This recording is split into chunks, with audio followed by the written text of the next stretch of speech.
Howdy, friends, and shalom, and welcome to this episode of the Watchdog. I am your host, CJ Cox, here today to tell you that we are indeed living in biblical times.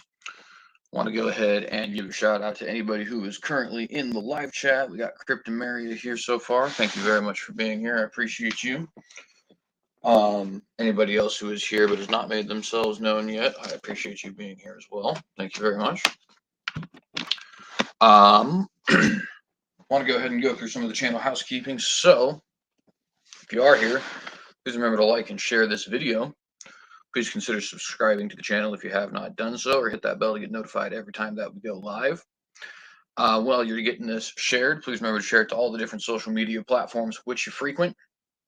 Also, consider giving a special, what would we say, some special attention to Gab, Parler, and Minds as alternative social media platforms. We are not sponsored. However, we certainly greatly recommend um, the alternative social media platforms. They are, in fact, the only ways that we are going to take back freedom of speech on the internet. We can't trust governments to give us our freedom of speech on the internet. We can't trust these big multi-billion-dollar media companies to give us our free speech on the internet. The only thing we can do is utilize the capitalist system that we have before us and the freedoms that we still possess by getting on alternative social media platforms. So if you're on Twitter, consider getting a Minds, a Gab, a Parler. If you are on YouTube, consider getting on Rumble or BitChute. If you're on Facebook, consider getting on MeWe or Telegram. And let's try and actually fight back in any way that we possibly can here. Also want to remind you guys that you can subscribe to this show in a monetary way if you want to. We do have both a Patreon and a PayPal. So if you'd like to make a one-time donation to help us continue to do this work, you certainly can do so through the PayPal. Also, if you want to subscribe to us with any amount that you like, we don't have tiers. You can certainly support us in that way, also through the Patreon. And I greatly appreciate anybody who does either or even considers it for that matter. You are greatly appreciated. So I think that's about everything we have as far as housekeeping and stuff like that is concerned. I want to go ahead and start this show off with a couple of things. So the first thing is I would like to start kind of a new thing here where we give you guys a little historical fact about the day, one of those this days in history kind of things, because it's important for us to remember our history, and I may even end up doing some history work here on YouTube at some point. So with that, I'm going to go ahead and do just that for the first time here today. Today is August 30th, 2022. Again, that is August 30th, 2022. And some very famous historical events have taken place on this day. The one we're going to talk about is the fact that the 11-day Ruby Ridge standoff actually ended today. So for those of you who don't know, the Ruby Ridge standoff was a standoff between the ATF, which is the United States Bureau of Alcohol, Tobacco, and Firearms, and a man by the name of Randy Weaver. Randy Weaver was living in the area of Idaho that we call Ruby Ridge in Boundary County, near the city of Naples. And he was, living out there in the woods, isolated to himself with his family. And the FBI, as well as the ATF, I believe the Marshal Service was involved in this as well, ended up showing up at his house armed to basically try and arrest him because he had allegedly missed a court date. And the court date was for a illegal firearms possession, right? Now, the illegal firearms possession charge turned out to be bogus, and the changing of the court date, which then caused him to miss it, also turned out to be bogus. So this ended up being a big standoff for basically nothing. But what had essentially happened is starting on August 21st and ending on August 30th or August 31st, one of the two, but I believe it was August 30th because this showed up in the whole dates thing that I was talking about, right? Um, But the long and short of it is they showed up armed here, surrounded the house. There was a standoff in the house, and on the first 2 days of the shootout, August 21st and 22nd, a agent of the U.S. Marshal Services was killed, and also two members of the Weaver family, his wife and 14-year-old son, were killed also. They also had a dog, a family dog, who was killed in the altercation as well. Um, the names of the deceased were Vicky Weaver, the wife, Sammy Weaver, who was the 14-year-old son, and then William Francis Deegan, who was the marshal. Um, Today was the ending of that. That ended up actually making a very large amount of headlines all across the world for obvious reasons. The main reason being that it was a completely botched, failed arrest on the part of the ATF and the FBI, part of the federal government, and it got 3 people killed, one of which, Marshal Deegan, was kind of operating in a tyrannical, almost you could say terroristic manner. In other words, Vicky and Sammy Weaver were murdered at the hands of the government, but I wouldn't say that Deegan was murdered at the hands of the Weavers because he was attacking them. So they had every right to take his life. And I'm not saying that to glory in his life being taken. It always sucks when somebody's life is taken, but they, I think, had the right to do this. Now, the interesting thing about this case is the courts eventually ended up ruling exactly what I just said. It took a while, about 10 years, but eventually the United States federal government was forced to pay, I believe, a multi-million dollar lawsuit, a multi-million dollar settlement to Randy Weaver. Um, and this, along with the Waco incident in 95, would go on to expose the FBI, the ATF, and the federal government in general as being very willing to take people's lives if those people were stepping on their toes, even if they weren't actually stepping on their toes, like is the case of Randy Weaver. Um, Now I inform everybody about this because this is obviously an absolutely terrible incident. It's an incident that demonstrates when you're sitting there in your cozy, luxurious first world democratic countries that it can and has happened here before. Right? There's that old saying, it can't happen here, it can't happen here, it can't happen here. Well, it absolutely can. It absolutely can, and it has. And this isn't the only incident where something like this has happened. I already mentioned Waco. There was a bombing of a house where some uh, I can't remember exactly what the group is called, but they're not Black Panthers, but they're like Black Panthers. But nonetheless, they were in a house in 1985 in LA. The FBI literally bombed the house in Los Angeles. Now, say what you will about Black Panthers and the whole Black supremacy movement. I obviously don't support it, but is that not completely ridiculous? And on top of that, it ended up being another botched situation where the reality was these people were not guilty of the level of heinous crime that was said. There's the Boston lockdown after the Boston bombing, where 750 soldiers with tanks and armored vehicles marched through the city of Boston, going door to door, forcing people out of their house, searching for the Boston bombers. Right now, again, obviously, we don't support anything with the Boston bombers. They were radical Islamic terrorists. They murdered 3 people. It was a very tragic event. I believe it was 3 people who died in the Boston bombing. Um, but that is no excuse to tyrannize a quarter of the city of Boston. They didn't end up shutting the entire city down. It ended up being, I think, the Waterford area of Boston. But nonetheless, you get the point, right? Of course, recently we've had ratings on Trump's Mar-a-Lago. We've had Grace Agenda in Moscow, led by Doug Wilson, um, being watched by the FBI. We've had situations at the Bundy ranches, right? Or the Bundy Ranch in 2014, but then also the situation in 2016 that also involved Ammon Bundy um, in Oregon, right? The point being, people think that it's all peaches, rainbows, and roses because we live in a first world country and we have a constitution. And thank God for living in a first world country. Thank God for a constitution. Thank God for the large scale preservation of liberty in this country. But it's not a guarantee. And the alternative certainly can happen here. It's happened before. It's absolutely happened before. And we need to be aware of that. We need to be aware of that because it helps us to keep our government in check. Randy Weaver actually passed away this year, May 11th, 2022. And now that we're here, August 30th, 2022, it's the 20-year anniversary of when that standoff ceased, right? And I think it should be talked about significantly more than it's currently being talked about. It's a big deal. It's a very, very big deal. Randy Weaver's wife and child were murdered. His dog was killed by a federal government gone rogue who wanted to punish a guy because they felt like he had an illegally modified firearm. Did he actually? No. Is that a legitimate law? No. Is that reason to kill somebody? No. But all of that happened.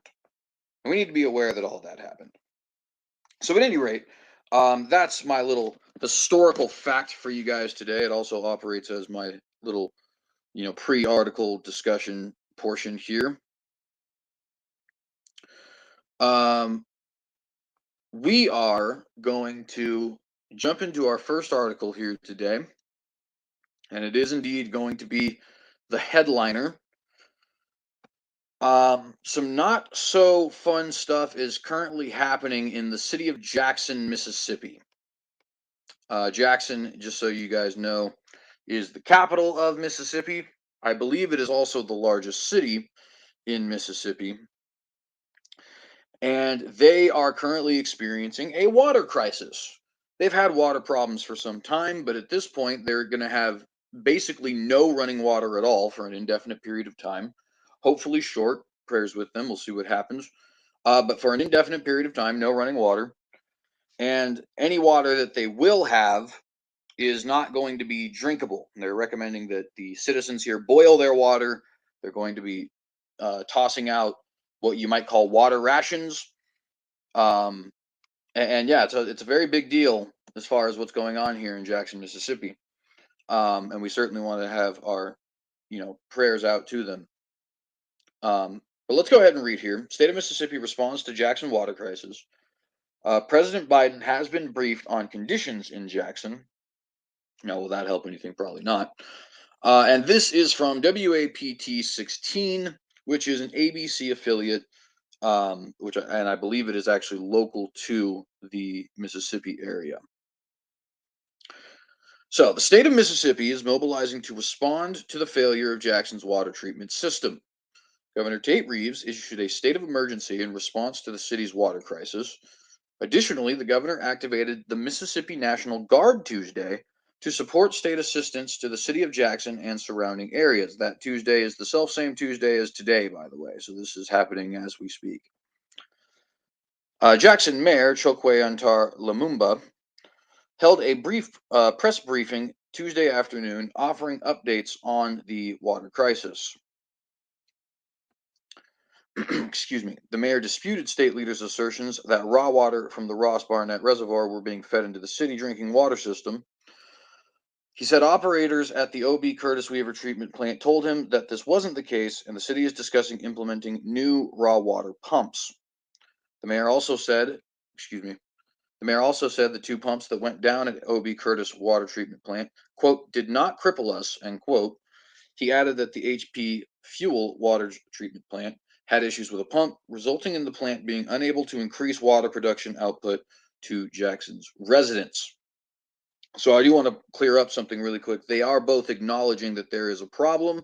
They are both acknowledging there is some level of crisis here. Where the dispute then comes is what is exactly the nature of this problem? What's the nature of the tragedy that we're currently having before us, right? According to the governor, this is a emergency situation. There is raw water, meaning water that has not yet been, you could say sanitized, but there's actually a word for it. I'm trying to think of it. Purified. Hasn't been cleaned, in other words, right? That is actually spilling into the drinking water power plants. And this is leading them to want to shut down the running water in the area so that nobody is drinking unclean drinking water that could potentially carry some kind of disease. And, there's various diseases that are, born in water, depending on what exactly is in the water itself, right? The mayor, on the other hand, is saying it's not that bad. There is a problem, but it isn't exactly that. We do have some pump issues.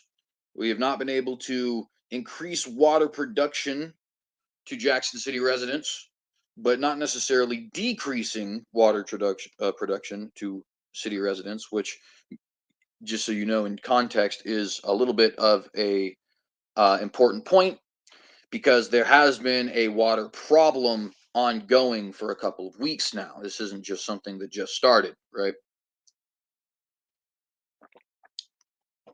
Now, the governor obviously thinks this is a big enough problem that he wants to declare a state of emergency and mobilize the National Guard.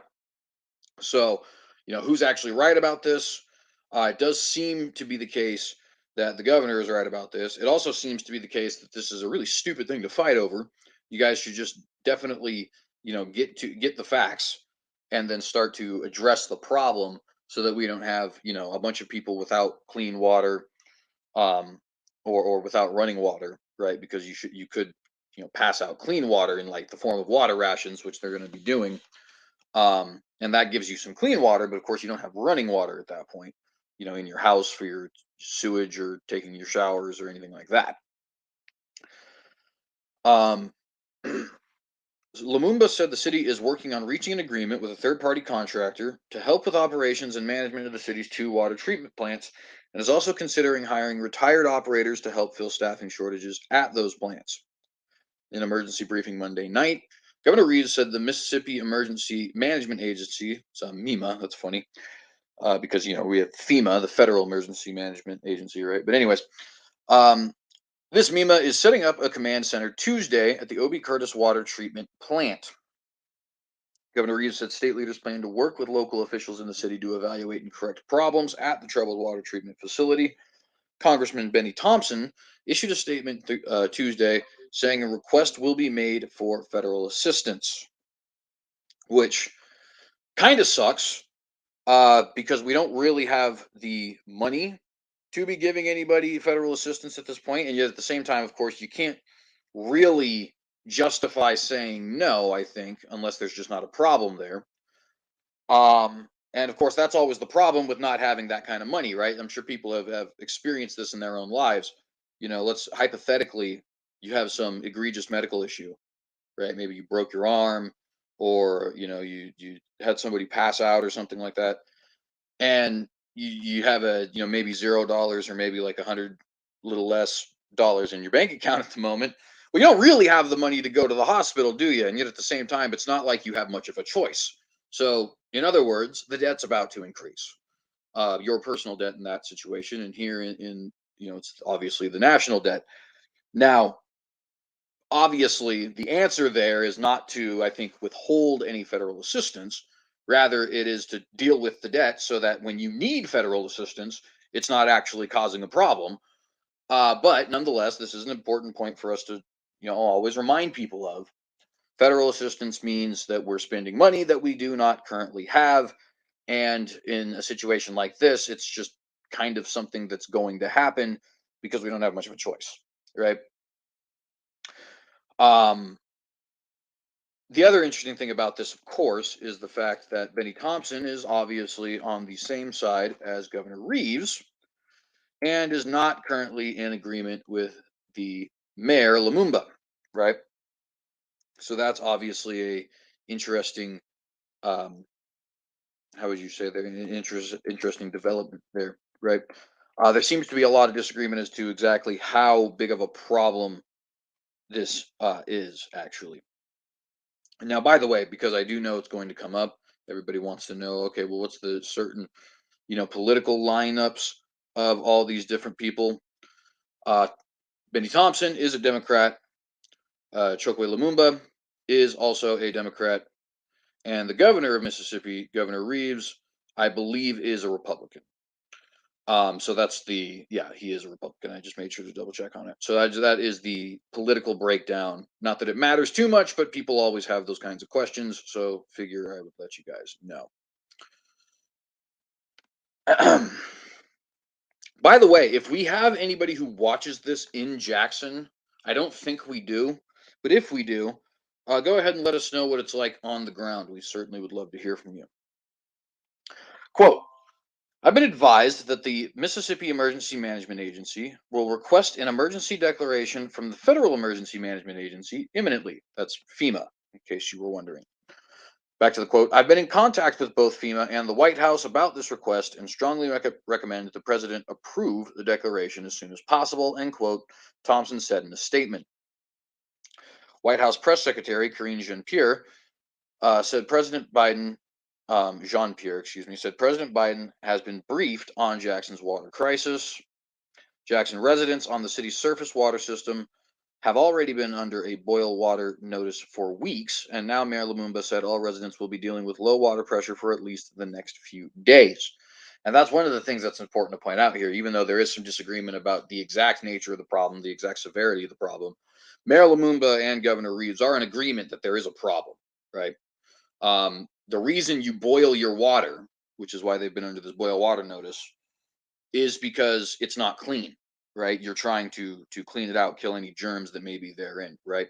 And now they're also going to be expecting low water pressure, which is not quite as bad as some initial reports, which were saying there would be no running water at all.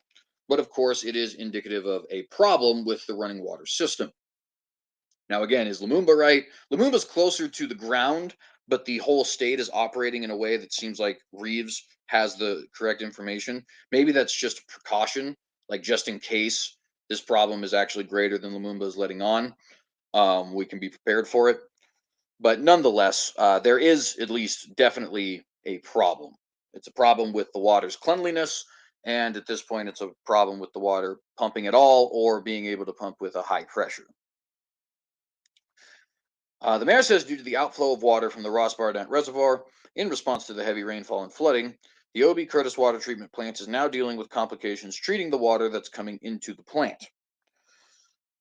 And that's, again, why we have this problem with the water not being clean. Lieutenant Governor Delbert Hosemann and Mississippi Speaker of the House Philip Gunn issued statements on Jackson's water crisis Monday afternoon. Hosemann said in a statement, quote, sorry, I got to pop up here, quote, our understanding is the water and sewer system serving 250,000 citizens of the state and numerous businesses is at the brink of collapsing. We have grave concerns for citizens' health and safety.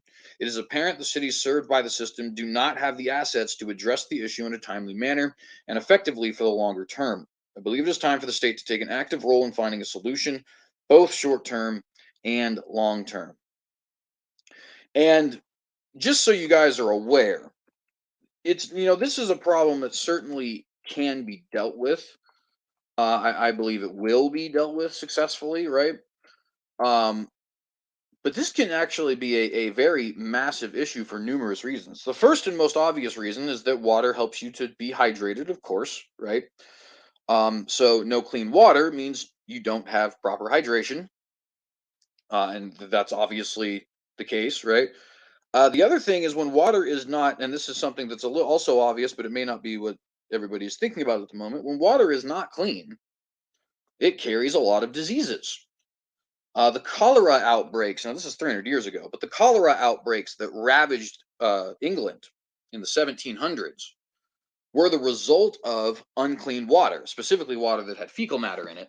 At that point, they didn't actually have the foresight to split the system for their drinking water and the system for their sewage, which is something that we think is kind of obvious today, but at the time there was no idea of the germ theory of disease.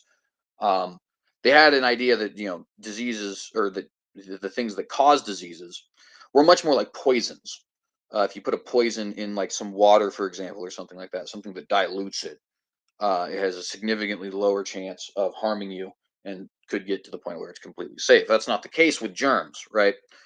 Germs have just as much risk to your health as in water, out of water, inhaled, drinking, eaten with some kind of food, entering into a cut, right?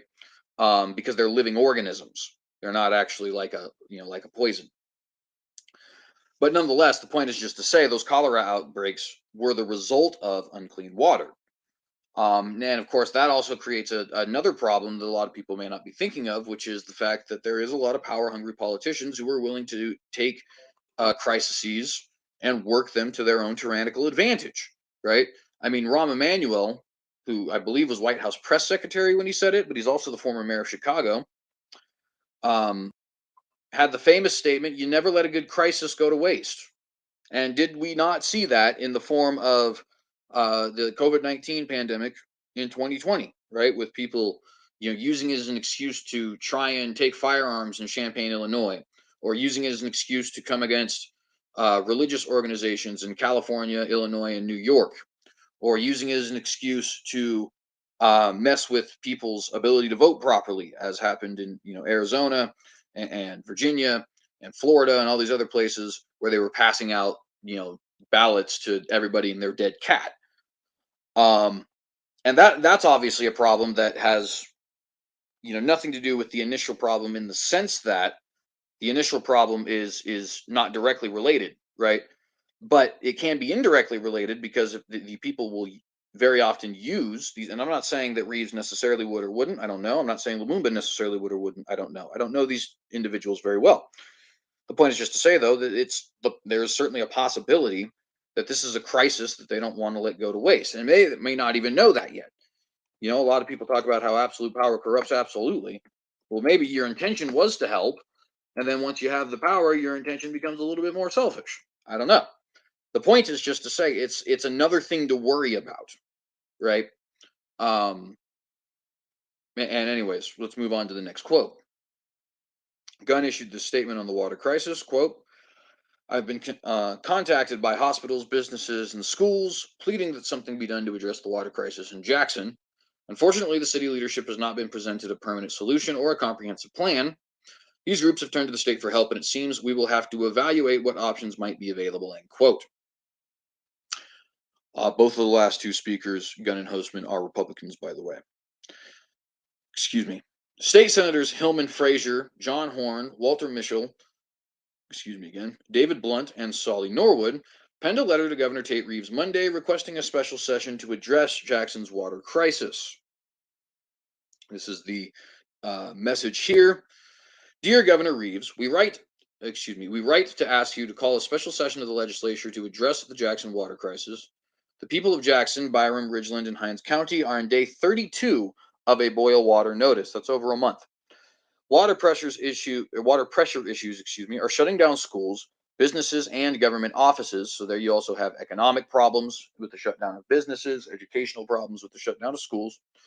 Raw sewage discharge has closed the Pearl River. We need to act now. The issue is too important to wait until January in the 2023 regular legislative session, which is, I think, absolutely correct. We are confident the Jackson legislative delegation can work with you, Lieutenant Governor Hostman, Speaker Gunn, and city leaders to find a solution. We are happy to talk with you or your staff at any time about the critical issue. Excuse me. Thank you. And then you can see the signatures of all of the aforementioned here: Norwood, Blunt, Frazier, Horn, and Michelle. Mayor Lumumba has declared a water system emergency. In a statement, the mayor's office said, quote, "Contrary to some reports, the city is not cutting off water to residents," end quote. So there is still an issue, but they're not actually going to be completely without running water, at least according to um, Lumumba. By the way, I see Richard Neal is also here in the live chat. Shalom, thank you very much for being here. The mayor said reducing the outflow of water from the reservoir will help return water pressure to the treatment plant tanks, but it will take significant work to get the tanks back to sufficient levels. According to Lumumba, the city's ongoing water issues are a result of decades of deferred maintenance and staffing shortages, which kind of is similar to the thing I was saying earlier about the debt, right? You don't run into these problems if you fixed these problems before this happened, right? But a lot of people don't like to do that. A lot of times we live paycheck to paycheck, so to speak, and sometimes that's just literally true. And then we have a crisis, and by the time the crisis happens, we're woefully unprepared because we've been only budgeting for what we knew was going to happen in the immediate future. Well, a lot of stuff is in the we don't know what's going to happen in the immediate future category, and you got to budget for that also. Got to have a rainy day fund, right? And to an extent, just so you know, I even preach to the choir here in a way, not preach to the choir, but preach to myself in a way here, because I'm not prepared at the moment if something tragic were to happen, but we should be. We definitely should be. We should be as state and city governments. We should be as federal governments. We should be as communities, as families, as individual households, and as individuals. It's a good strategy to be prepared for the potential, worst. And also, of course, to always be trusting in God. Don't be bragging about tomorrow because you don't know what tomorrow will bring. That's in the book of James. But at any rate, the mayor says, excuse me for a moment here, I got another pop up. The mayor says that people are being trained to become certified water operators, but the training process is extensive, taking up to 2 years for people with science degrees and as long as 6 years without a college degree. The city says it is working to find a third-party contractor to help manage the O.B. Curtis water treatment plant. The city has paused sampling drinking water due to the loss in water pressure. Technicians need 2 straight days of clean water samples to lift the citywide boil water notice. Because of the water shortage, and O.B. Curtis's failure, some schools and universities have switched to virtual, which is just becoming more and more of a thing ever since 2020. Very unfortunate. Traditional learning is obviously much better, but obviously in this case, there isn't exactly much you can do. So that's what we have going on in the state of Mississippi. Certainly want to have prayers out for them. Hope that we have a very quick solution. This is greatly problematic. There's no doubt. This could become a much larger crisis. There's no doubt. Now, of course, we don't want to panic. It's not necessarily going to be a much larger problem, but it's within the realm of possibility, and we want to make sure that our prayers are with them. If we have anybody watching this who is in Jackson, please let us know what it's like on the ground, and what some of the best ways to potentially help are. We certainly are aiming to do that. All right, let's get to our next topic of discussion for today. The World Council of Churches Assembly is starting, so that's fun. We told you guys we were going to be talking about this, and so indeed we are going to be talking about this. This is from the Vatican News, which is the official state-run and church-run, because it is both a church and a state, news agency of the Vatican City. Article is titled, WCC holds 11th General Assembly in Karlsruhe.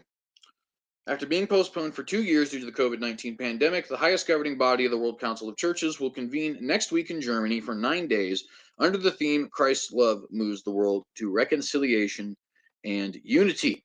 And if you guys are wondering about what exactly that means, we talked an awful lot about the assembly, I believe, 3 weeks ago. And I certainly recommend you check out that episode there. Gonna drink my tea here. More than 4,000 attendees representing 352 churches in the 5 continents are expected in the German city of Karlsruhe next week for the 11th General Assembly of the World Council of Churches. It said 5 continents there. I don't know if perhaps they are counting Europe and Asia as one continent, Eurasia, which is actually scientifically accurate. Europe is not its own continent. But typically we say 6 continents, so I wonder if that's a typo or maybe they're just counting Eurasia as one. At any rate, the 8-yearly event, meaning happening once every 8 years, which had to be postponed in 2020 due to the COVID-19 pandemic, will take place from August 31st to September 8th under the theme Christ's love moves the world to reconciliation and unity.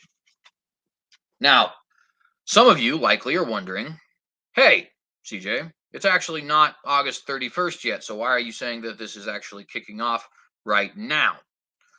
Well, go ahead and pull up your phone. And if you pull up your phone, look up what time is it in Germany, and you will notice it is actually 2:57 a.m. in Germany. Now, it hasn't been officially kicked off yet, but this is the day, if you're watching this in another country, that it is going to be starting. And of course, this is, we're reading this in preparation of that, but nonetheless, as far as like officially getting started, we do have a little bit of time. And I noticed Richard Neal says World Council of Harlots, and without affirming or denying, I say absolutely.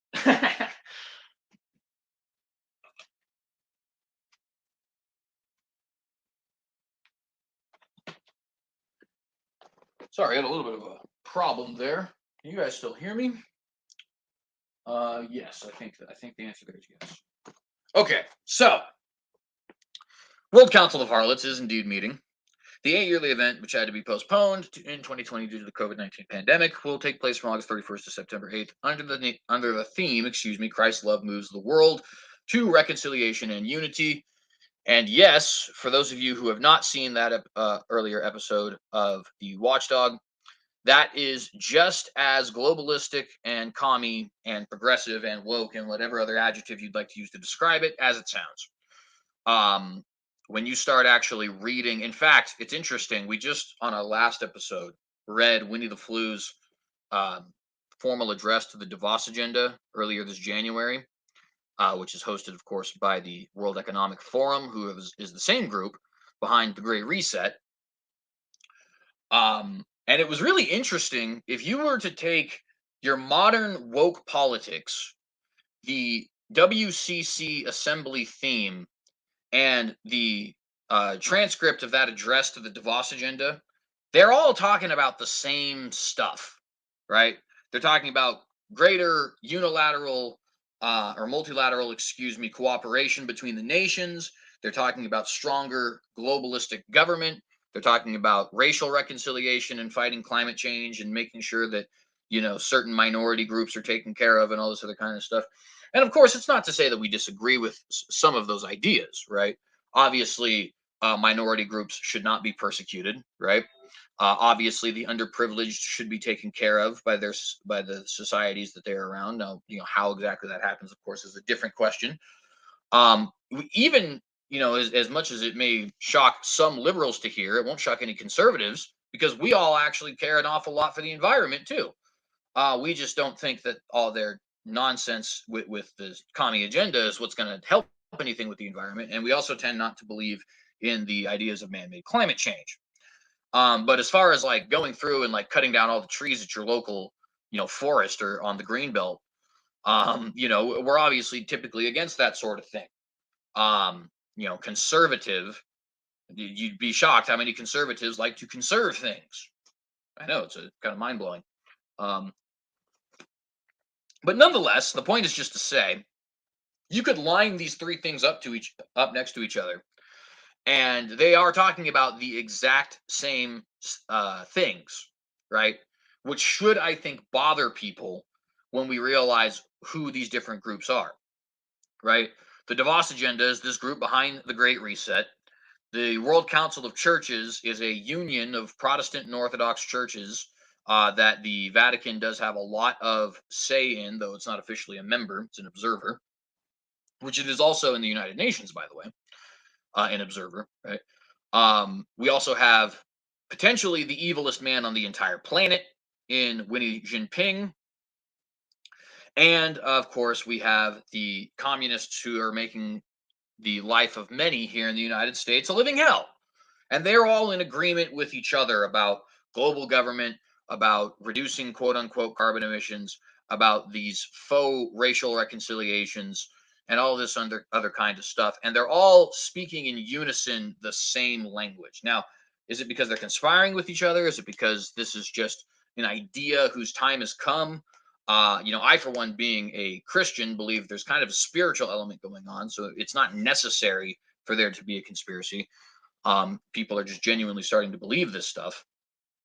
Although I do also believe there's a genuine conspiracy. It's kind of a both and, right?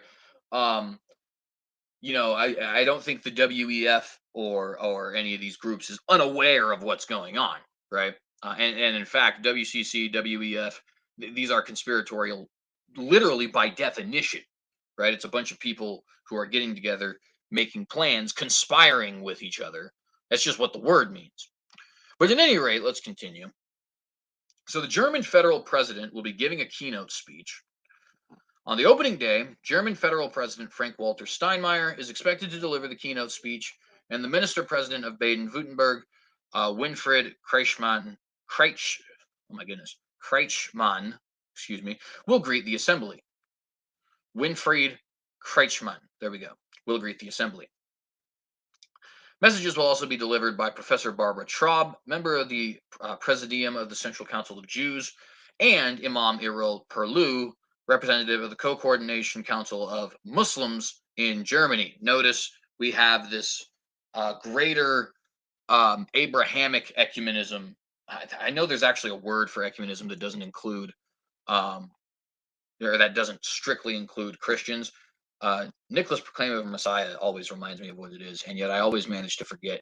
But notice that this interreligious dialogue extends outside of the quote unquote Christian circle. I say quote unquote because I have major theological disagreements with, Catholics and Orthodox, and these are things that I don't think are reconcilable. Although, as I've heard said before by James White and others, um, Orthodox Christianity, maybe there's a little bit more similarity between Protestants and Orthodox Christianity than we might initially think, which of course is a hopeful thing for their souls, not necessarily as far as like us having unity with each other or anything like that. But notice we have religious Jews and Muslims who are a part of this whole assembly that's supposed to be World Council of Churches, meaning Christian bodies of worship, right? Um, and no shock, the World Alliance of Religions for Peace first meeting was September 2014. The Pope, anointed a Mormon temple in Rome in 2018. The Amazonian Synod accepted pagan rituals as worship of God in 2019.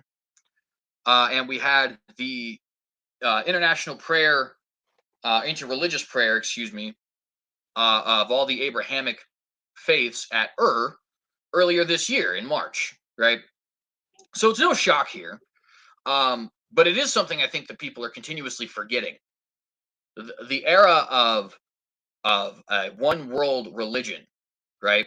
Or at least the era of a United Nations of religions is fast approaching. It will be here in no time. There will come a time, I think, and Lord willing, I will live if not average, then long life. But if that happens, if he is gracious enough to me to give me 80 years on this planet or even more, I am firmly convinced that I will live to see a United Nations of religions. And I believe they'll be just like our modern United Nations in the sense that they are exhaustive, right?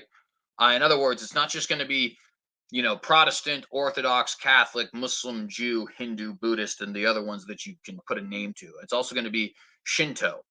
It's also going to be Chinese folk religions, of which there are many.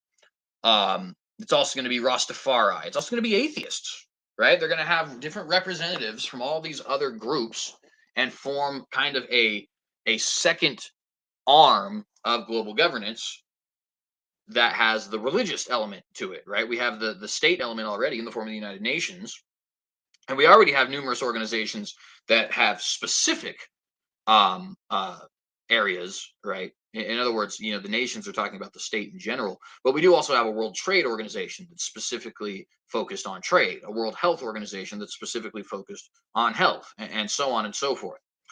Um, a World Religions Organization, a United Religions, United Faiths, a ecumenical council of religions, if you will, right? Is that coming? Absolutely, no doubt, no doubt. And it's coming very soon. It's fast approaching. Pope Francis, in particular, has been vital in kicking this thing off the ground. And since he became Pope February 13th of 2013, we have just been spiraling in that direction. Um, and I think we're going to probably see the organization's initial beginnings here in the very near future. WCC Acting General Secretary, Reverend Professor Dr. Oh my goodness, Reverend Professor Dr. That's Mr. Dr. Professor Patrick. Oh my goodness, so ridiculous. Anyways, WCC Acting, look at this. Hang on. Not anyways. I just have to rant about this for a minute. Look at this guy's title. Look at this dude's title. This is absurd. General Secretary, Reverend Professor Doctor. General Secretary, Reverend Professor Doctor. Like, I don't know. Anyways, moving on. Pressing forward. WCC Acting General Secretary, Reverend Professor Dr. Ion Soka. So ridiculous. Expressed this great joy at the upcoming gathering. Quote, President Steinmeier, local leaders, religious leaders, and so many others, I look forward to your lively engagement in our blessed fellowship, he said. I look forward to your contributions, your reflections, and your perspectives as we explore together the world's many challenges within the theme of Christ's love for our times. End quote. Let me go ahead and scroll down here. Member churches of WCC. The WCC, which was founded in 1948, that's a big year, wasn't it? The formation of Israel, founding of the WCC. 3 years before that, in 1945, of course, we also had the founding of the United Nations. But anyways, the WCC, founded in 1948, brings together churches, denominations, and church fellowships in more than 120 countries and territories throughout the world, representing over 580 million Christians, including most of the world's Orthodox churches, Anglican, Baptist, Lutheran, Methodist, and Reformed churches, as well as many United and Independent churches for a total of 352 churches. While the great majority of WCC's founding churches were European and North American, today most of them are in Africa, Asia, the Caribbean, Latin America, the Middle East, and the Pacific.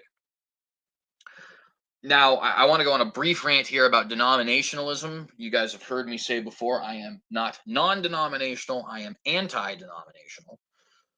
This is one of the big reasons for that. It's not the only reason. There's a couple different reasons, but I won't list them all here.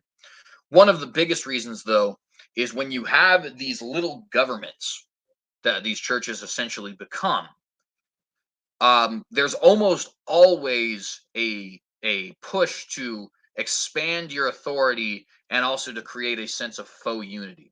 And I say faux unity very directly because if I may be perfectly frank, me and a Muslim definitely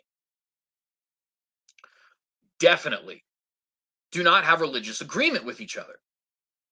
But me and a Catholic also definitely do not have religious agreement with each other. Me and an Orthodox also definitely do not have religious agreement with each other. And while in theory, Anglican, Baptist, Lutheran, Methodist, Reformed, we all agree, that theory is very often put to the test and fails it, right? Think of the Presbyterian Church of America as a perfect example, or the United Presbyterian Church as another example, or the Southern Baptist Convention as another example, right? Theoretically, Baptists and Presbyterians and Pentecostals and non-denominationals and all that, we all should have agreement on the five solas. We should all have agreement on the infallibility and inerrancy of Scripture. We should all have an agreement on whether or not we should be ordaining gay marriages, right? The hypostatic union, stuff like that, the divinity of Christ. But that isn't actually always the case, is it? As it turns out, no. We very often disagree on these issues, unfortunately. And so, can we have unity then? Can my church, which does not accept homosexual unions, have unity with a church that does accept homosexual unions? The answer is absolutely not. That's not, by the way, in case anybody's curious, that's not out of hatred for homosexuals. I certainly would witness to any homosexuals.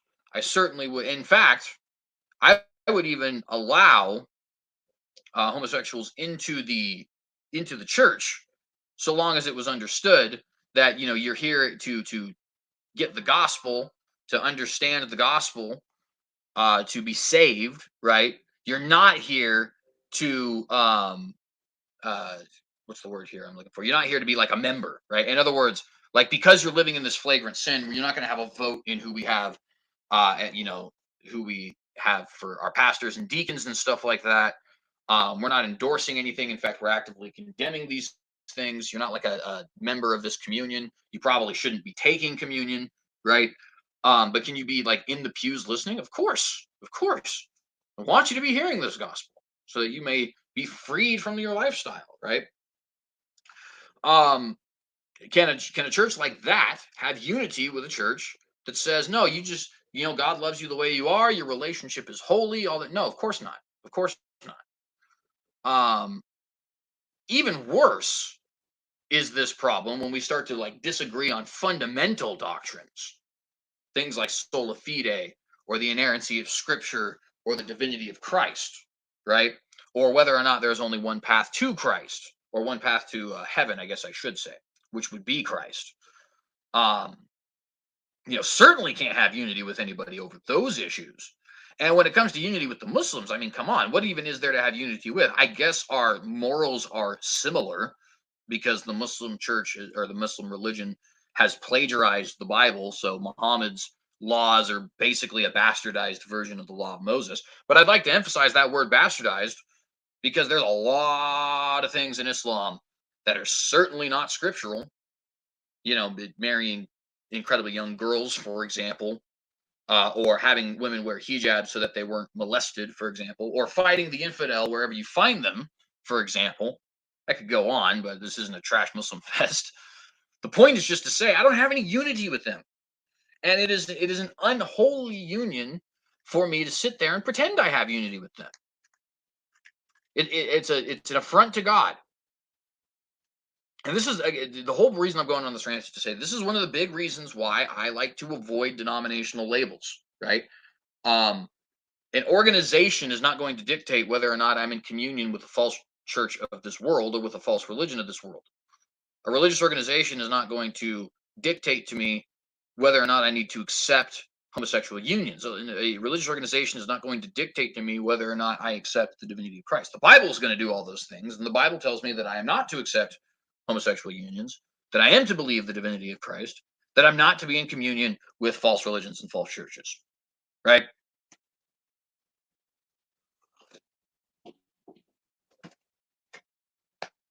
Richard Neal says you can spell that title heretic. And that's exactly right. That is exactly right. I assume you're talking about that absurd title that's Dr. Suka has, Reverend Dr. General Secretary, Emperor of the freaking Klingons or something. I don't know. Add trademark and pie in its entirety at the afterwards. You know what I mean? It's like me and my friend Logan. We made up this character that the only reason he exists is to have an absurd name, right? And the character's name is Fideldorf Musa Francis Stalin Dong III, Stealer of Tongues, Dark Lord of the Sith, trademarked and pie in its entirety. And the purpose of it was just to mock these absurd titles. And yeah, the founder here with his absolutely absurd title, General Secretary, Reverend Doctor Professor. I mean, come on, man. And yeah, exactly. There's a much simpler title we could give him, and it's heretic. Um, anyway, pressing forward. I've been ranting here for a moment. The General Assembly, the WCC Assembly, is the highest governing body of the World Ecumenical Organization. It is tasked with electing the Central Committee and the presidents, reviewing the work of the Council, defining its working guidelines, drawing up public statements, making any changes to its constitution and regulations, and deciding its financial guidelines. The gathering is the only time when the entire fellowship of member churches comes together in one place for prayer and celebration. It is a unique opportunity for the churches to deepen their commitment to visible unity and common witness. This makes a WCC assembly the most diverse Christian gathering of its size in the world. The last General Assembly was held in Busan, South Korea in 2013. And friends, that is super interesting to me for a couple of reasons, actually. So the first reason that is super interesting to me is because you see here that they are saying they want to deepen their commitment to visible unity and common witness. And this is a kind of deceptive thing to say, right? Because on one end, as Christians, we do want visible unity that the world can see. And we also want to have a common witness, right? That's certainly true. There is no doubt about that. There is not even the slightest bit of doubt about that, in fact. On the other end, of course, visible unity does not come in the form of us disagreeing on every single doctrine under the sun. Common witness is certainly not seen when we disagree on said every single doctrine under the sun, right? If I believe in sola fide and the Orthodox Church believes that works are a meritorious part of salvation, we don't have common witness and we don't have visible unity. But of course, we both have a WCC badge, so that I guess means that we do.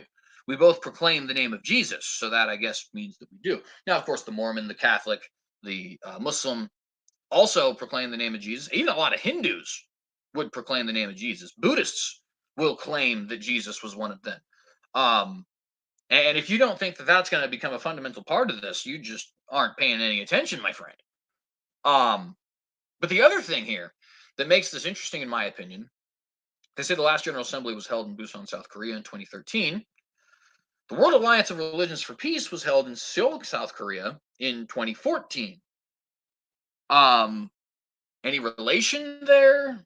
I would say probably. I don't know directly, but there is no doubt in my mind that the World Council of Churches was not only associated with, but greatly appreciated and maybe even endorsed the World Alliance of Religions for Peace. Ironically, by the way, World Alliance of Religions for Peace ends up coming out to say warp. And of course, it's not like it was the first meeting of religious leaders, right? The Millennium Peace Summit of Religious and Spiritual Leaders happened August 28th to 31st in the year 2000 in New York City, right? And it was preceding actually the Millennium Summit, which was commemorating the 50-year anniversary of the United Nations, um, sort of, because obviously the United Nations was founded in 1945, so the 50-year anniversary there would have been 1995, but it was actually being held in the year 2000. So that's where that whole thing comes around. Ironically, I just noticed since today's August 30th, that means that the Millennium Peace Summit actually was taking place on this day 22 years ago. I didn't actually notice that until just now. But at any rate, I digress.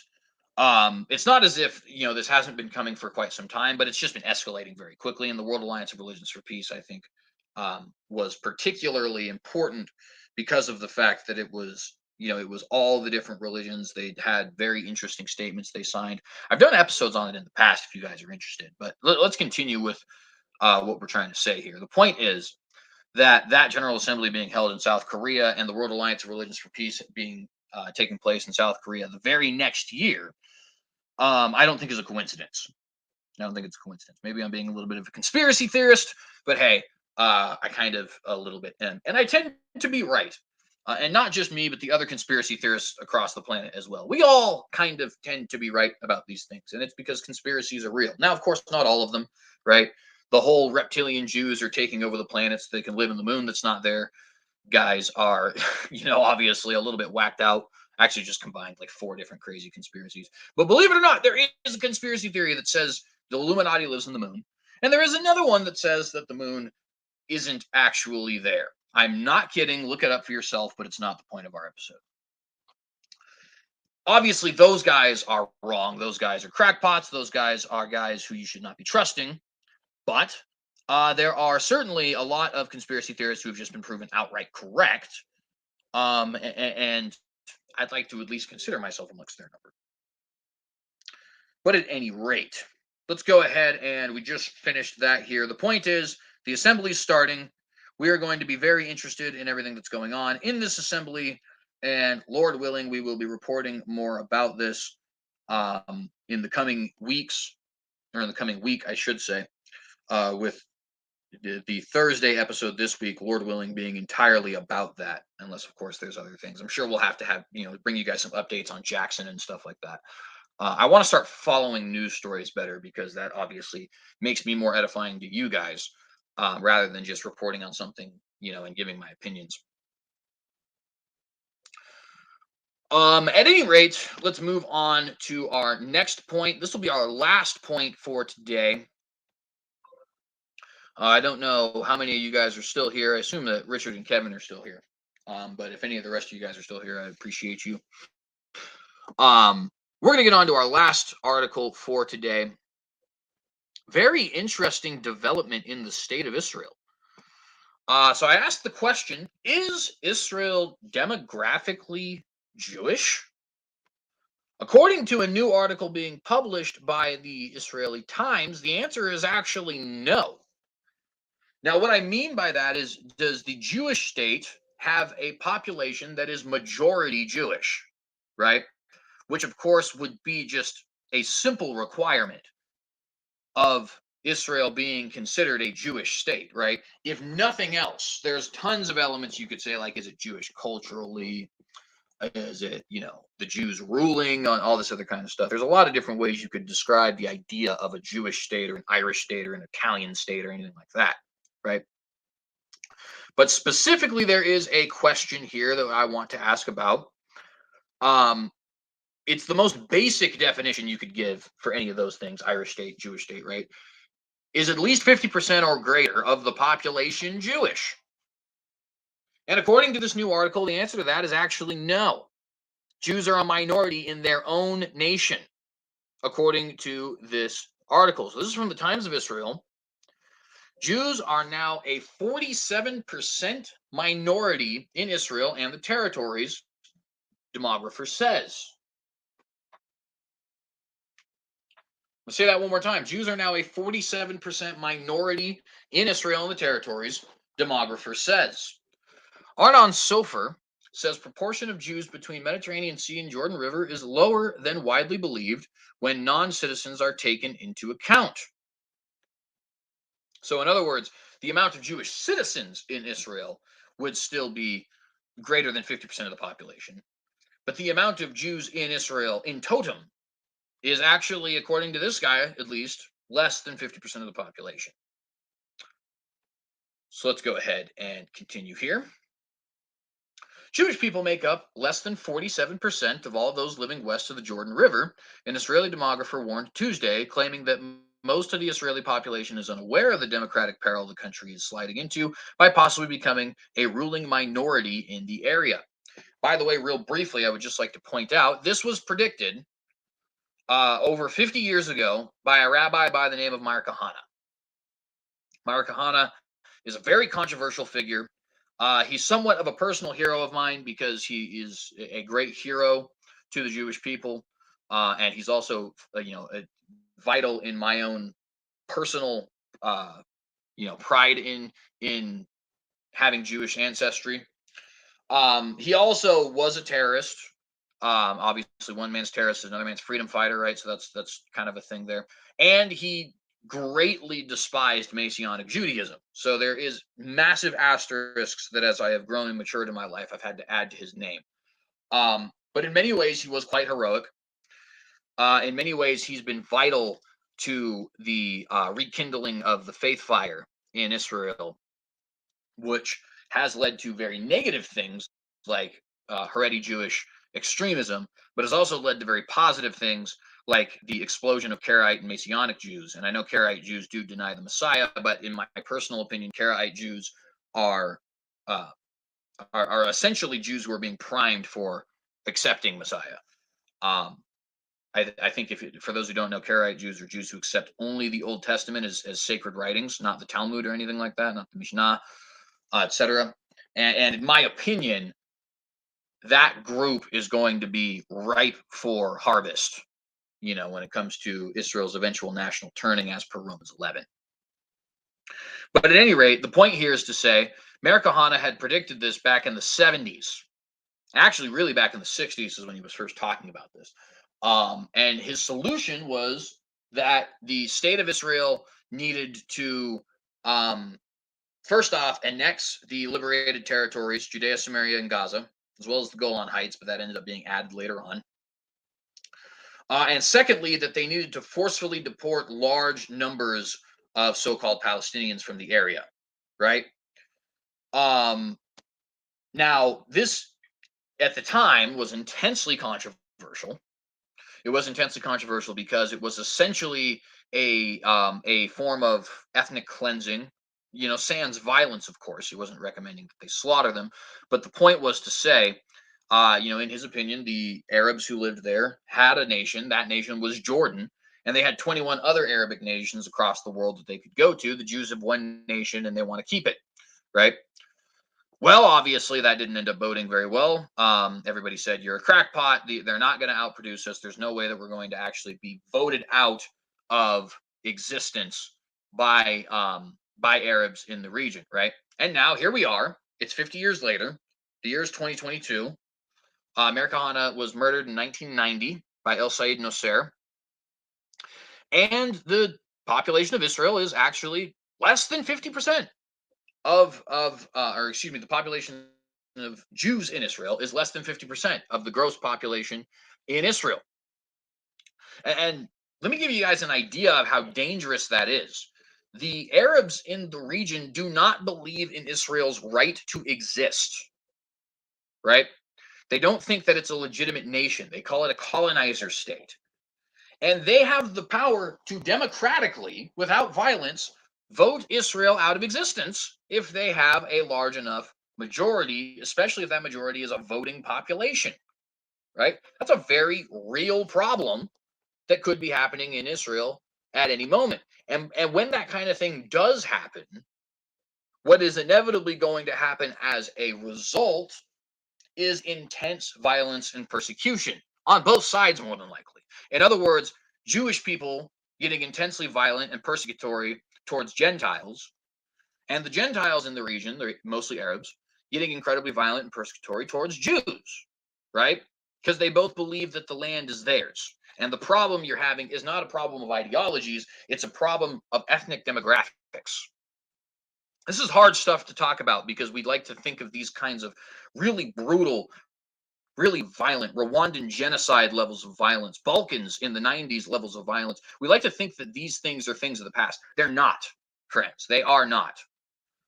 The fact of the matter is, a Jewish state is not definitionally a Jewish state if the majority population is not Jewish. And if the Arab population there seeks to abolish the formal nature of this Jewish state, then they're not even Jewish state in name, in excuse me, in name alone. My apologies. And by the way, Richard Neal asks a question. Tell me if I'm wrong, but doesn't Israel have a large alphabet population and allow baby killing?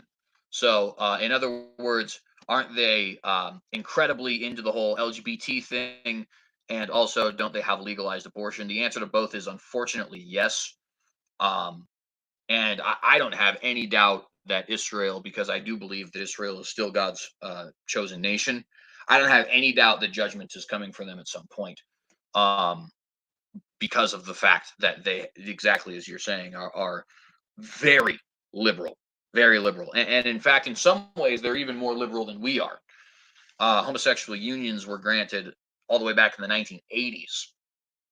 And, and they have the largest gay pride parade on the entire Asian continent, if you don't include Europe. Um, on top of that, they are greatly persecutory to Messianic Jews. Messianic Jews are in large part being persecuted, and um, Israel has even been persecutory towards Jews who don't actually jive with the status quo in the state. Ethiopian Jews have experienced this. Karaite Jews have experienced this. Liberal Jews have experienced this. The other thing too is the Labor Party, which is the major left-wing party in Israel, is outright socialistic, and always has been ever since the founding of Israel. So, in a lot of ways, Israel is greatly affected by the cancer of liberalism. The other major problem here, and actually, I just noticed in the comment section, Richard Neal pointed this out, is of course that affects the population, right? If you're killing off kids or having sexual relations that don't end up ending in childbirth, that obviously you know lowers the rate of population growth amongst your demographic. And on the flip side, the Arabs here, being predominantly Muslim, are having multiple wives, each wife having multiple children. I mean, imagine, if you will, that you had two wives and each wife had three kids. That is six children. That is six children from you alone, and that's also small numbers. Muslims can have much more wives than two, and they're going to have much more children than three each. It's probably closer to six or seven each. We're talking 14 kids from one dude, right? It's a very common thing in their cultures. And I don't agree with polygamy, but as far as large families, there's nothing inherently wrong with it. The problem is that Arabs have babies and Jews have abortions.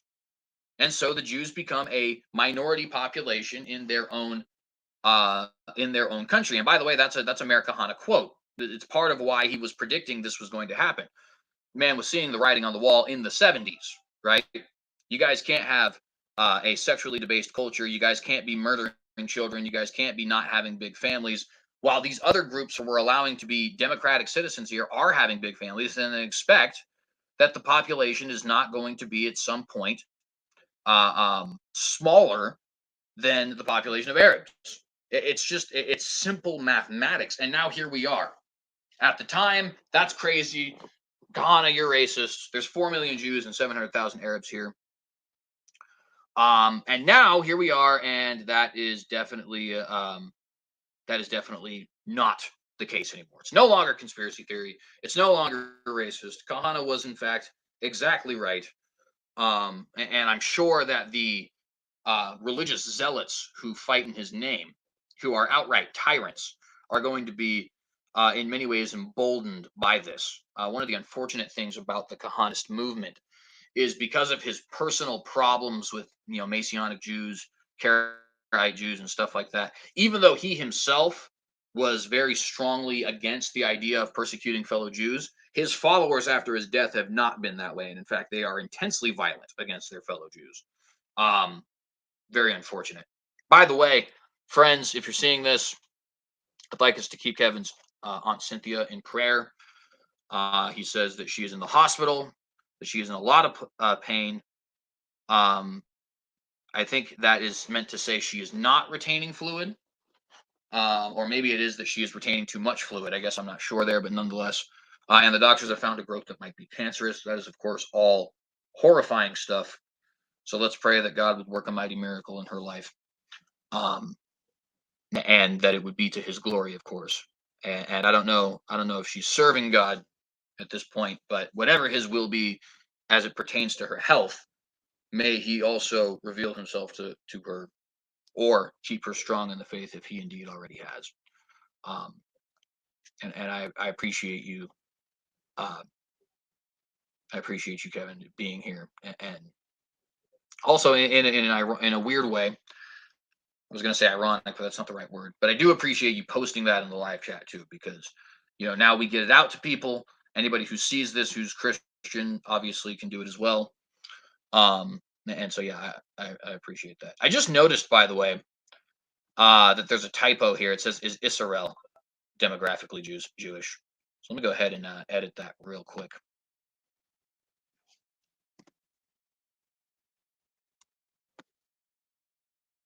All right. There we are. So let's get back here to the article. Arnon Sofer, a professor of geography at Haifa University, told Army Radio Tuesday that in addition to Jewish and Arab populations, he reached his figures by taking into consideration the hundreds of thousands of non-Jewish people residing in Israel who are not citizens. And there's, of course, various things that they could be. Obviously, a lot of them are illegal immigrants. There's a lot of Black Hebrew Israelite illegal immigrants, as well as Arab Muslim illegal immigrants in the country. Of course, there's people who have work visas, resident strangers. That's what the Bible would call them. Permanent residents, I think, is what we call them here in the United States. But at any rate, my boss is actually a permanent resident in Canada. But people who are not citizens, and sometimes for various reasons. With most people, it's that they don't want to, if they're not illegal immigrants. With most people, it's just simply that they don't want to give up their citizenship in their other country. And dual citizenship is a very difficult thing to get, a very expensive thing to get. But at any rate, that's what he's referring to here. So, according to Sofer, there are 7.45 million Jews and others, along with 7.53 million Arab Israelis and Palestinians, living in what he termed the land of Israel, meaning Israel plus the so-called West Bank, which is Judea and Samaria, and the Gaza Strip. Now, notice that 7.45 million Jews and others, along with 7.5 million Arab Israelis and Palestinians. So the one figure, the larger figure, the 7.5 million, is Arabs alone. The 7.45 million, he's including Jews, and assumedly, he's including Gentiles who are neither Arab nor Jewish. That's what I would assume the others there is referring to.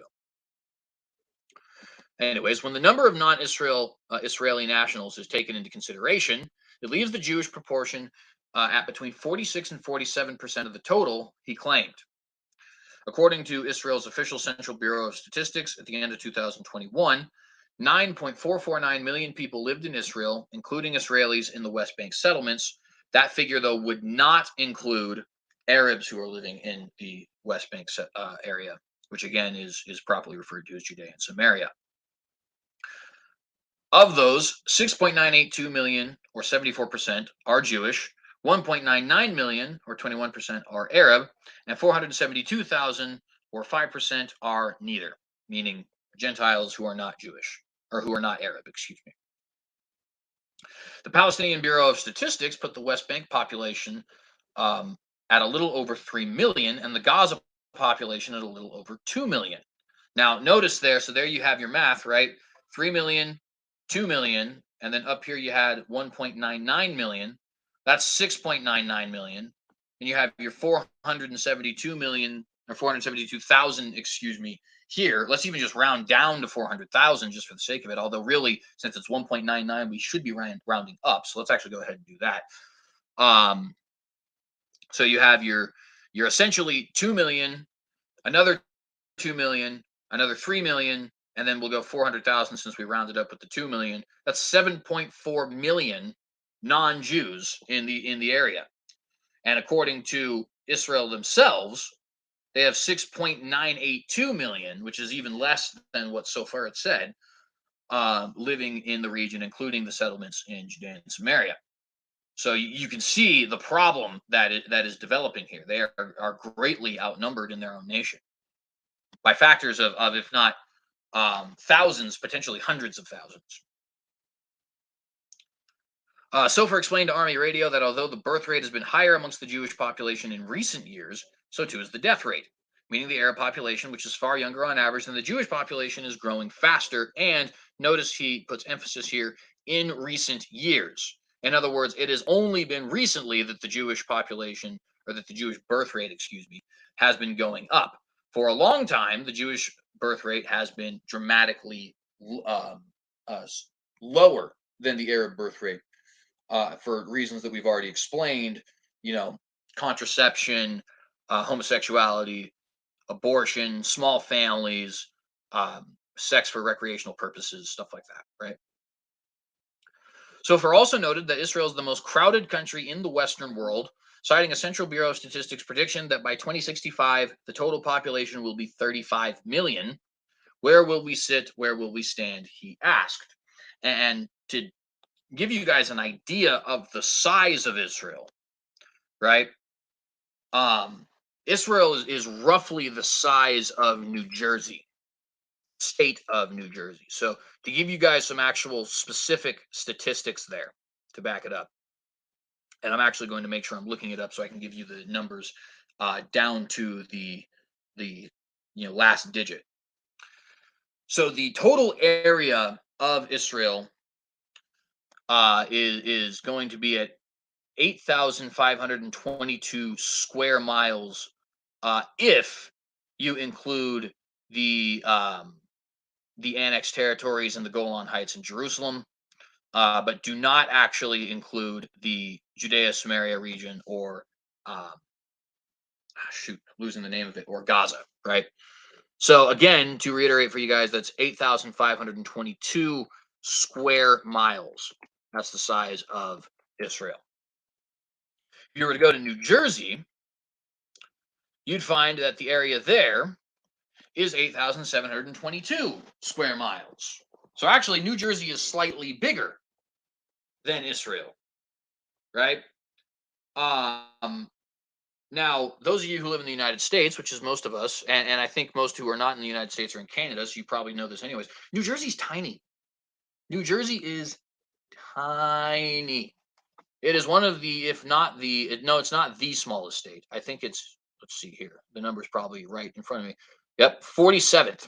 The 47th smallest state out of 50 in this country. I'm going to take a guess and say those that are in front of it, or behind it rather, would be probably Rhode Island, Connecticut, and Delaware.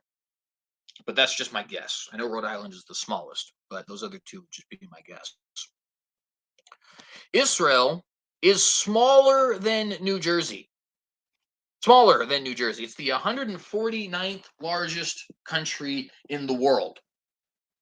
And it doesn't really get greatly helped when you add the so-called West Bank, Judea and Samaria, right? And Gaza, right? In other words, the increase that you get from those areas is minuscule, right? So the area of Judea and Samaria, we're going to go up ahead and pull up here, is 2,183 square miles. Again, that is 2,183 square miles. And then the Gaza Strip is going to have an area of 141 square miles. So between the two of them, you have 2,324 square miles. Right, 2,324 square miles. So if you add that, 2,324 to your to your 8,522. Let's see, that's going to be 10,856. 10,856 square miles. Okay, that's it. That's still tiny. That is still absolutely tiny. That's smaller than the state of Hawaii, 10,931 square miles, which again is one of our smallest states. It's the 43rd largest in the country. In fact, I am interested. What state would be the most similar to that region? Let's go ahead and find it here. It'd be between Massachusetts and Hawaii. Massachusetts is 10,554. No, actually, so that would still be. Now it would, yeah, it would be closer to Hawaii than Massachusetts. The point, though, tiny little country, and that's including the West Bank and Gaza Strip. If we're not including West Bank and Gaza Strip, again, it's 8,522. It's smaller than New Jersey. Friends. How mind-boggling is that? And this has a population, 9 million people. 9 million people. I don't know, man. It's like this is a big problem. You have incredible population density. You have the ruling ethnic group being a minority in their own country. You have an incredibly tiny nation, and not only is it incredibly tiny, but it's incredibly tiny and has some of its land that is not even recognized by other nations, Judea, Samaria, all that other kind of stuff, right? Which, if those weren't recognized, if those weren't a part of Israel, it gets even smaller, right? This is going to be a big problem. Mark my words, it will absolutely be a very big problem. I think it's going to start probably some form of civil war in Israel, and it'll probably be a racial civil war with the majority of Jews, but particularly conservative Jews on one side, and likely some liberal Jews with the Arab populations on another side. That is a war that, in my opinion, will definitely be coming. If it's not a war, it'll be some other kind of tragedy. God forbid that the Israeli government gets grossly tyrannical and starts persecuting Arabs, because of course we don't want that either, right? But who knows? I mean, like I said, these Kahanists are not like Meir Kahana was. And Meir Kahana was already pretty rough himself, but they are nut jobs a lot of times. Not always, but a lot of times. So where's this going to go? I don't know, but it's a big problem, and I figured I'd talk to you guys about it today. We're out of time, friends. So if you liked this video, please remember to like and share this video. Please consider subscribing to the Synagogue News if you have not done so, and hit that bell to get notified every time that we go live. Remember that we are trying to go live every Thursday and every Tuesday with live episodes of the Watchdog. And Lord willing, we will also be having debates and interviews and discussions on Wednesdays, although it's very difficult for us to actually get those, so we can't make you guys a promise of every Wednesday. In fact, so far we've only done 2 Wednesdays in the month and a half where we actually decided to announce all this. But that's just a result of us having a very small channel at this point. I do also want to say just a brief thing I wanted to talk about before we get off. Mikhail Gorbachev passed away today at the age of 91. Mr. Gorbachev, tear down this wall, or he's also the leader of the Soviet Union during the time of Chernobyl, which actually both of those are the same time frame, right? He did pass away today. Not that that necessarily matters in one way or the other, but he was a very powerful figure in the history of humanity, in the history of Russia, and by effect, the history of America, since we were in the Cold War with Russia. So I did want to just let you guys know about that also. But yeah, we're going to go ahead and get out of here. Remember, friends, if you like this program, you can, in fact, help me turn this into a career either by way of a subscription via Patreon, where you can give as little or as much as you like. Please only give if you think that this is worthwhile news. Only give if you think this is adding clarity. If you like the opinions that are presented here and all that other kind of stuff, if we're bringing you the facts. But if you do consider giving, definitely appreciate you. Also, PayPal is another area you can give if you don't feel comfortable giving a subscription. You can give one time to the PayPal there, and I certainly appreciate you doing that. Also, remember to follow us on the different social media platforms which you frequent. I am on Gab. I am on Parler. I am on Minds, Facebook, and Twitter as well. If you guys are interested in following me on any of those different places, I certainly recommend you do so. Lastly, I do also want to recommend that you get on Rumble and follow the Synagogue on Rumble. We do post all of our episodes there after the fact. We don't go live there yet because you do actually have to pay to go live on Rumble. But nonetheless, that is our backup in the event that we ever actually have a problem posting here, which of course could definitely happen. So appreciate you guys tremendously. Shalom and God bless you.